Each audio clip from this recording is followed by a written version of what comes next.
接下來要看到的是中國大陸的軍工整套輸出有沒有可能改變全球的軍售版圖呢？今天會來特別看到，包括了潛艦鷹擊18到殲35，北京不只是賣武器而已，還有包括整個中國版本的聯合作戰體系都直接外銷了。那現在另外一方面，美軍大家在討論它的 F-35的神話是不是崩了呢？今天就這些議題，我們會一起來做探討。好，我們來看到的是，這時候大陸的軍工正在整套打包，並且要輸出嗎？今天我們會來看到的是幾款賣給這個巴基斯坦的武器。那等一下會一起來看，不管是鷹擊18，或者是麒麟級的潛艦，或者是殲35。好，我們先來看到的是鷹擊18，這一次透過中國的官媒首次公開展示了淺海、深海潛射的一個畫面。我們先來看一段現場畫面。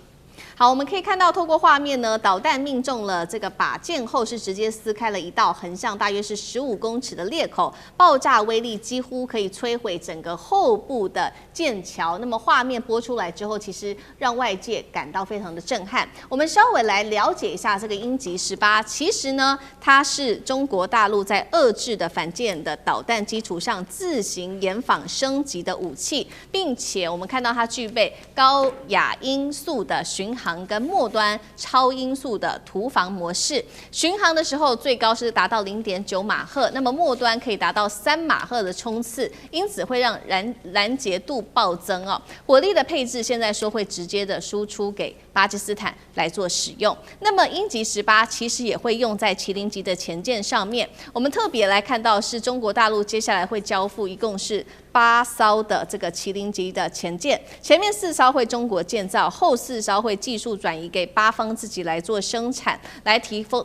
升巴國的國防軍工產業。那麼正式交付給巴基斯坦之後，水下現在來看到它的排水量達到了2600噸，可以連續潛航最多達到21天。搭載533毫米的魚雷發射管，可以發射鷹擊18的反艦導彈。最後，我們來看到的是大陸方面也希望是不是年底前要賣給這個巴基斯坦它的殲35呢？央視也曝光了一架是編號0001的印有 AVIC 標誌的殲35滑出了機庫。現在說是不是就是給巴基斯坦的，也是第一款出口的殲35呢？來看一下殲35的小檔案，最重要的是来自於這個他們自己的專家，也就是它的總設計師。殲35的總設計師特別提到殲35的3個重要特性，第一個當然就是它的隱身性能了。官方也宣稱殲35的雷達面積比人的手掌更小，推估只有 F522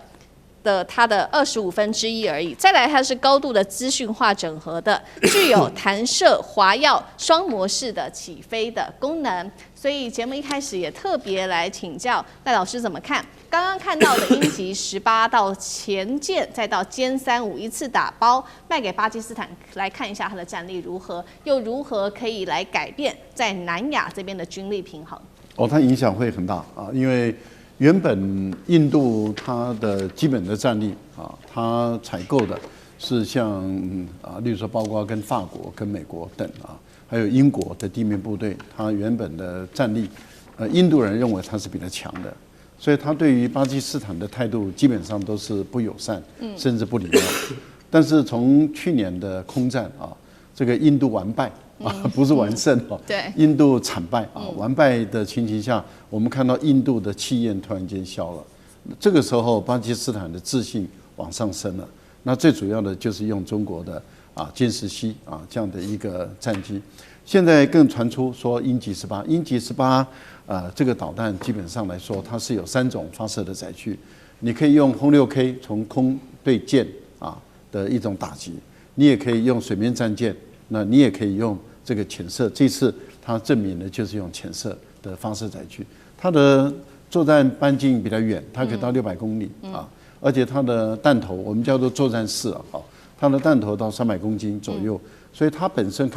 可以炸裂一個這個導彈驅逐艦護衛艦。那你想，當中國大陸把這種隱身的戰機、潛艦還有這種導彈都給巴基斯坦的時候，它當然對巴基斯坦的海空一體戰的作戰能力當然就有提升嘛。那它會改變巴基斯坦跟印度之間的關係。我覺得這個最主要的影響還是來自於對中東海灣國家的影響會更大。為什麼？因為印度跟中國大陸買武器裝備的可能性是很低的，所以大陸基本上不是很考慮它的武器裝備去滿足印度的需求。可是滿足了巴基斯坦，也會影響到斯里蘭卡啊，因為斯里蘭卡事實上還有孟加拉啊，他們對中國大陸本身也已經表達出他們的興趣。另外一個最大的影響，我覺得可能會來自於海灣國家，像沙特阿拉伯。沙特他在這一次啊，就預防戰爭這個部分裡面，他向巴基斯坦引進了2個中隊的這個防空兵力，也就是空軍吶。那我們也看到巴基斯坦派出24架的戰機進入了沙特，來幫他協防這個沙特的領空。這個代表說，如果未來殲10C的戰機也進去，甚至殲35戰機、隱身戰機也都進去到這個沙特阿拉伯去駐防，或者是在那個地方演練的話，會使更多的海灣國家近距離的接觸到中國這種隱身戰機的特性跟它的優異性。這個對於中國大陸在海灣國家所武器的銷售這個部分會多一個選項。因為目前來講，像沙特跟中國大陸買的彩虹無人機已經多了，還有就是洲際彈道導彈，另外防空的導彈系統都有。可是傳出來的有關於這個驅逐艦、護衛艦，還有導彈，甚至戰鬥機這個部分，如果這一塊空白能夠填滿的話，大陸對於中東國家的影響力當然就會更大。我覺得目前來講，用巴基斯坦同樣是穆斯林的國家作為一個武器的一個戰略支撐點，我覺得這是一個非常好的一個戰略選擇。好，針對剛剛賴老師特別提到的是，中國透過巴基斯坦是不是接下來賣武器到波灣國家去，甚至是擴大在中東的影響力？等一下我们会請聶老師就這個部分，我們再做比較深入的繼續探討。那剛剛同樣的問題講到了這個鷹擊18、潛艦35等等賣給巴基斯坦戰力的部分，那艦長又怎麼看？其實我們在研究中國大陸它的一個戰略的時候其實不能用美國的視角來看。為什麼？因為中西的戰略文化是截然不同的。對於西方來講，他們講的是以牙還牙，以眼還眼。那對於中國來講，其實講的叫做韜光養晦。那我們現在所看到的鷹擊18，如果我們從中國大陸的視角來看的話，那叫做過於落後，可以展示所以它展示出來，那也就是我們在去年93閱兵的時候，我們看到非常多的飛彈，我們當初以為是跳號或者是研發沒成功，然後93閱兵一筐子一起拉出來。還沒有試給我們看，因為過於先進不能展示。那但是我們講到有關於這一個殲35的部分這個就是我們講到中國大陸最有意思的部分。它是在什麼時候展示？它是在有關於5·1國際勞動節的一個晚會的這一個視頻裡面，我們所看到的，原來它這裡是告訴我們，它產出了一個0001號的這一個殲35。可是這個殲35為什麼它上面完全沒有解放軍的各種標誌？因為那是外貿型的。那也就是說，它已經做了非常多的一個性能的一個降低。那當然，巴基斯坦知不知道？未來要賣的話，他一定知道。那但是有幾個特點，它還是存在的。例如，它這一個，那從美國的角度，它叫做DSI 的一個進氣道，那中國的說法叫做棒式进气道。這一種进气道呢，其實它可以有效的將超音速的這一個空氣引進來之後，變成高壓低速的那個氣流。那這一種氣流呢，可以讓它的發動機容易使用，而且最重要的是可以匿蹤那這個部分呢，其實也就是在使用的現在這種部分，大家喜歡講西方的對 F-35是那但是我們所看到的殲20、殲35也通通都是那包含了這個梟龍也是使用這種棒式进氣道，但是西方用的，因為他們研究的是期程以及他們投產的過程非常久，所以我現在看到的比較少那但是我們現在常常有一種說法就是美國的智庫或者很多政治人物說，中國大陸沒有打過仗所以他們的這些裝備呢，可能都是紙老虎。對，那中國大陸是沒打過仗，代表着中國大陸其實是愛好和平的。但是呢，我们還在停留在當年的越戰、當年的韓戰的作戰的方式嗎？不，現在連《華爾街日報》都已經指出，現在的戰爭已經全面性的改變，改變的贏家是哪一個國家？對不起，《華爾街日報》講的中國大陸。也就是當他這樣轉變的時候，所以呢，我們不能再單立於過去，用過去的知識進行現在的決策，應付未來的威脅。那未來的威脅是什麼呢？那例如說，我們看到潛艦的部分啊，那潛艦的部分，那個我們也看到，他們其實買了這一個叫做麒麟級的這個潛艦，這個潛艦其實一樣啊。可以輸出的時候，就代表過於落後可以輸出。那也就是它跟039的是很像的，但是下面這一艘呢，沒有人講清楚這是什麼，這就是700噸被美國對不起7000噸被美國一直懷疑的，現在中國大陸正在產制的這一種中型的核動力潛艦。那現在大家都說，哎呀，這個解放軍的那個潛艦出來還沒出港，大家已經聽到敲鑼打鼓了。那就是我講的，你用30年前的解放軍的能力啊。那如果我們來看啊，那個對比一下，這一個是美國海軍研究院，那他對不起，美國的海軍戰爭學院他所提出的報告。這份報告裡面到底說了什麼？他說的是，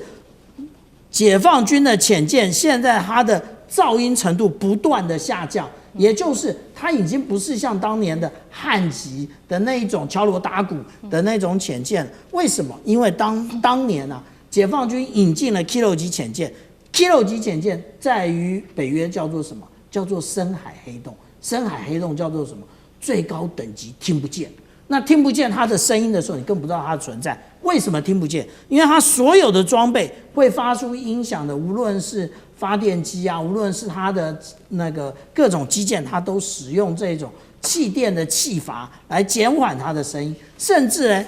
現在過於先進的是什麼？也就是說，我們講到039的這一種，它連帆罩它都做有角度的。他要來折射這一個聲納的部分，但這一個部分呢，實際上來講，我們剛剛看到的是一篇論文啊，那篇論文已經發表過了，那也就是3年多前的內容。但是他也告訴我們，解放軍不斷的在進步。那如果我們要研究解放軍，也要跟着進步。好，所以我們看到這個解放軍一系列的武器都升級了，那現在是賣給了巴基斯坦。其實看在另外一個國家，也就是波灣國家沙烏地阿拉伯的眼裡哦，他其實也是希望能夠買大陸的武器的。那尤其是在這一次的美伊戰爭當中，他們特別看到的是說，在這個分散風險、武器分散風險的一個重要性之外，也礙於他們和美國相較比較友好的關係，現在只能透過巴基斯坦來引進或者是使用大陸的武器嗎？所以現在值得注意的是，背後其實有一套模式哦，这邊叫做沙烏地出錢，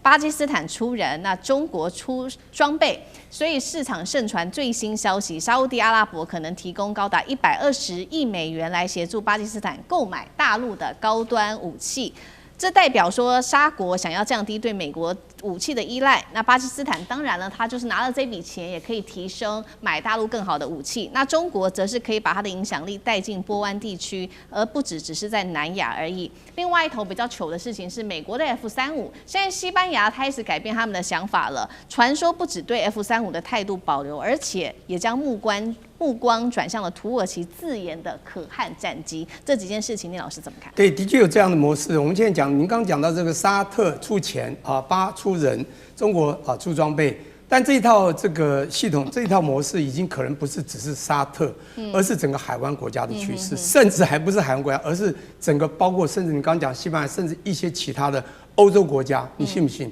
非常清楚的啊，各位，228這件事情打下去之後哈，也就是川普攻了伊朗而不告而打這一件事，3、4月其實好多的美國的軍事基地在海灣國家都被對等反擊了。譬如卡達其實早就發生這件事，卡達的烏代爾機場被打了以後，他們就嚴正在思考這件事，因此他開始深化跟巴基斯坦的軍事合作，這個東西聲音已經反交成上，只是他沒有正式簽約那個20億美元的動作，但是大家都已經知道這個動作了，也就是他知道他想要有自己的自主性，因為他知道他們跟美國只要用美國來保護，你會發現哈，美國的保護裝備實力在這個地方其實它不一定這麼強，這次被打擊到，他們感覺到沒有那麼強之外，最重要的是占有的道義並不會有，也就是美國都會為自己的利益，也就是只要你用了美國基地這個所有的軍事設備，你就會發現美國的技術後門不會給你，這第一個很重要。第二個呢，技術後門受限，第二你還會受制於美國的他要的未來的軍事政策。這樣子你有自主性嗎？因此，卡達烏代爾這個機場發生事情，就已經跟巴基斯坦就準備簽約。當然，沙特這次跳得很快，而扎得更重6倍，121 USD OK 美元要扎下去，這已經非常清楚了。他就是要跟巴基斯坦呢來做這樣的一個深化的一個國防的這個軍工的這個裝備的這個購買。各位，你要了解巴基斯坦這國家，你以前也不覺得它有那麼厲害啊？為什麼這些感覺很厲害？對。但不管怎麼說啦，全世界8個核武國家8+1嘛。那除了安理會5大國之外呢，當然除了北韓就是印度還有巴基斯坦，所以你不能對巴基斯坦小覷哦。巴基斯坦也不能小細看它哦。巴基斯坦它國防工業也是夠強的，但是重點是巴基斯坦國防都是中巴合作，所以中巴合作這是重點。而中國有個特性，叫它生產東西是量產。價錢低，叫做性價比很高。第二個呢，它基本上不會跟你有所謂的政治附加條件。最少中國到現在大概還不到他認為可以到霸權給政治附加條件的時候。這時候，請問你買誰的東西來，你會比較划得來？光從性價比你就划得來。那當然，你以後還有自主性。那為什麼印度當時有很多時候不願意買美國，去買了俄國，都是一樣的道理。那飛機，因為美國你要控制你，現在。以前的海灣國家認為說美國控制沒關係，你會保護我。現在發現你控制還不保護我，當然我要轉移。所以這個是已經變成一個普遍的趨勢了。好，謝謝聶老師。那我們休息一下，馬上回來。地緣政治、美中之爭、戰略價值、強權崛起。